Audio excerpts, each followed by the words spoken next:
नमस्कार. सोपी रेसिपीमध्ये तुम्हा सर्वांचं खूप खूप मनापासून स्वागत आहे.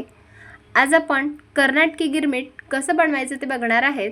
आता तुम्हाला बघून दिसतच असेल ही तर फक्त भेळ आहे, पण भेळ जी आहे ना ती प्रत्येक वेगवेगळ्या भागामध्ये वेगवेगळ्या पद्धतीने केली जाते. पण आज भेळचाच एक प्रकार कर्नाटकी गिरमीट बनवणार आहेत. बनवायला एकदम साधी सोपी पद्धत आहे आणि याचा मसालासुद्धा जो जो आहे ना तो आपण घरीच तयार केलेला आहे. तर रेसिपी जर शेवटपर्यंत नक्की बघा. व्हिडिओ जर आवडला असेल तर व्हिडिओला एक लाईक करा, सबस्क्राईब करा आणि बेल आयकॉनवर क्लिक करा. माझ्या रेसिपी तुम्हाला कशा वाटतात मला नक्की कमेंट करून सांगा. अगदी चटपटीत मधल्या वेळेत खाण्यासाठी हा नाश्ता आपला तयार आहे. चला तर मग वेळ न घालवता रेसिपीला सुरुवात करूया. आता बघा, कर्नाटकी गिरमीट बनवण्यासाठी सगळ्यात अगोदर साहित्य काय लागते ते पाहूयात. तर इथे मी अर्धी वाटीपेक्षा थोडंसं कमीच मी डाळवा घेतलेला आहे. तर याला फुटाण्याची डाळसुद्धा म्हणतात. तर अर्धी वाटीच आपल्याला इथे हे डाळवं वापरायचं आहे. सोबतच आपण चिंचेचा कोळ करून घेणार आहेत. तर एक चिंच जी असते ना, एक 5 ते 6 त्याची जी बुटुक असतं ना ते आपण पाण्यामध्ये भिजत ठेवलं आहे. सोबतच 1 चमचाभर गूळ जो आहे तो किसून वापरणार आहेत आपण. आता सगळ्यात अगोदर काय करायचं, जी आपण डाळवा घेतला आहे ना तो मिक्सरला आपल्याला याची दरदरीत पावडर करून घ्यायची आहे. तर जास्त आपल्याला एकदम अशी बारीक पावडर करायची नाही, तर थोडंसं दरदरीतच ठेवायचं आहे. हे वाटून घेऊयात आणि दुसरं साहित्य पाहूयात. तर इथे मी बारीक चिरलेली भरपूर सारी कोथिंबीर वापरणार आहे. सोबतच 2 मध्यम आकाराचे कांदे आपण चॉप करून घेतले आहेत. 1 मध्यम आकाराचा टोमॅटो बारीक चिरून घेतला आणि सोबतच हिरवी मिरची 2 हिरव्या मिरच्या आपण बारीक अशा कट करून घेतल्या आहेत. आता कर्नाटकी गिरमीट बनवण्यासाठी इथे आपल्याला चुरमुरे पाहिजेत, पण माझ्याकडे हा ऑलरेडी बनवलेला साधा चिवडा होता. एकदम प्लेन चिवडा आहे हा, तर मी तो वापरणार आहे. तुम्ही हवं तर ना प्लेन आपले चुरमुरेसुद्धा वापरू शकतात, पण चुरमुरे जे आहेत ना आपल्याला अगदी कुरकुरीत असायला हवेत असेच वापरायचे आहेत. आता बघा, आपण गिरमीट बनवायला सुरुवात करूया. गिरमीट बनवण्यासाठी इथे मी गॅसवरती कढई गरम करण्यासाठी ठेवली आहे. आता कढई हलकीशी गरम झाली की त्यामध्ये आपण 1 मोठी पळी तेल टाकून घेऊयात. जर तुमचे चुरमुरे नरम असतील ना तर तुम्ही सुरुवातीलाच ते कढईमध्ये छान असे कुरकुरीत भाजून घेऊ शकता. तेल छान असं तापलं की त्यामध्ये आपण 1 चमचा मोहरी टाकून घेऊयात आणि मोहरी छान तडतडली की त्यामध्ये 1 चमचा जिरं टाकून घेऊयात. जिरं आणि मोहरी छान अशी तडतडली की त्यामध्ये आपल्याला बारीक चिरलेला कांदा टाकून घ्यायचा आहे.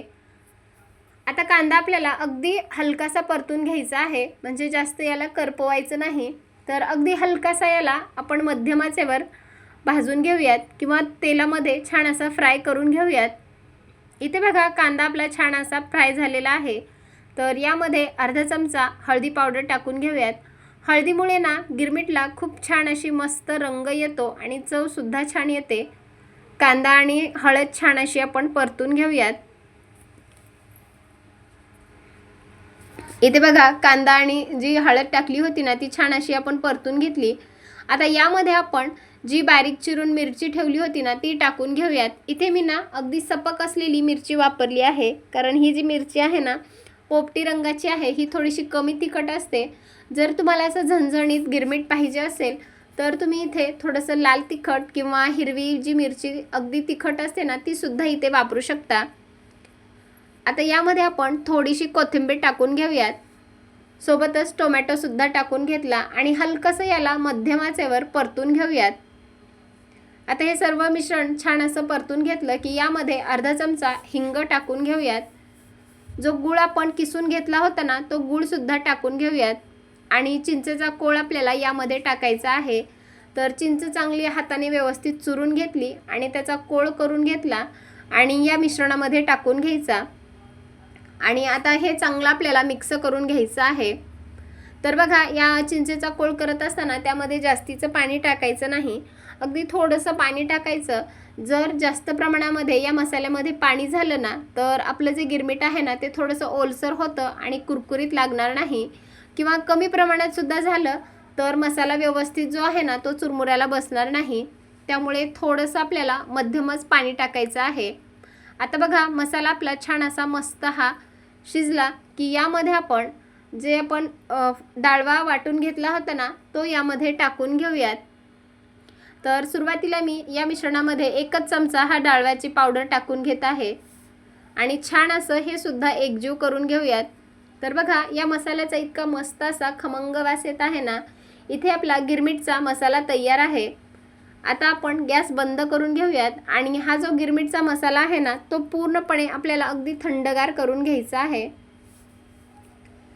कारण जर गरम असला ना तर तो व्यवस्थित लागला जाणार नाही किंवा जर लागला तरी चुरमुरे आपले पटकन नरम पडतील। त्यामुळे पूर्णपणे अगदी थंडगार करून घ्यायचा आणि मगच या चुरमुऱ्याला लावायचा आहे।